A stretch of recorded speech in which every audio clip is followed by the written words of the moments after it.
ছাত্র জনতার অভ্যুত্থানে দেশ ছেড়ে ভারতে পালিয়ে যান আওয়ামী লীগের হাজার হাজার নেতাকর্মী। এতদিন আরাম আয়েশে ভারতে কাটাতে পারলেও এখন বেশ বেকায়দায় পড়তে হচ্ছে তাদের। ভারত থেকে অন্য কোনো দেশে পাড়ি দেওয়া বেশ অসম্ভব হয়ে উঠেছে।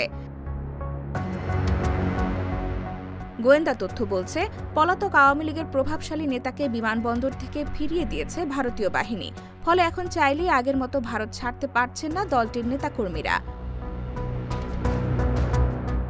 ফলে আত্মগোপনে থাকা আওয়ামী লীগ নেতাকর্মী ও পুলিশ কর্মকর্তারা বেশ আতঙ্কিত।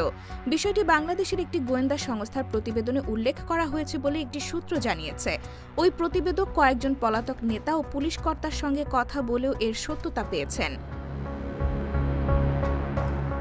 পুলিশের সূত্রটি জানিয়েছে, ছাত্র জনতার অভ্যুত্থানে আওয়ামী লীগ সরকারের পতনের পর দলটির নেতাকর্মীরা আত্মগোপনে চলে যান। সাবেক মন্ত্রী এমপিরাও এ তালিকায় আছেন। আইনশৃঙ্খলা বাহিনীর হাতে ধরাও পড়েছেন সাবেক সরকারের কিছু মন্ত্রী, সংসদ সদস্য ও নেতা এবং পুলিশের কিছু শীর্ষ কর্মকর্তা। রিমান্ডে তাদের জিজ্ঞাসাবাদও চলছে। অনেক প্রভাবশালী সাবেক মন্ত্রী, সাংসদ ও নেতা অন্যান্য দেশেও গেছেন।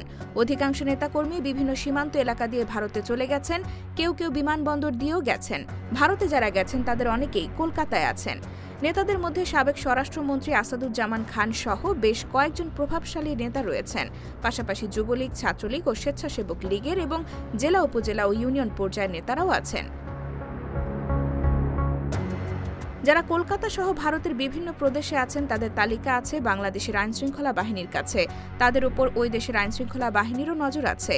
তারা বেশিরভাগ সময় বাসাবাড়িতে থাকছেন। মাঝে মধ্যে রাতের বেলায় নেতা বা পুলিশ কর্মকর্তারা বাসা থেকে বের হন। এসব তথ্য তুলে ধরে একটি প্রতিবেদন প্রকাশ করেছে দৈনিক দেশ রূপান্তর।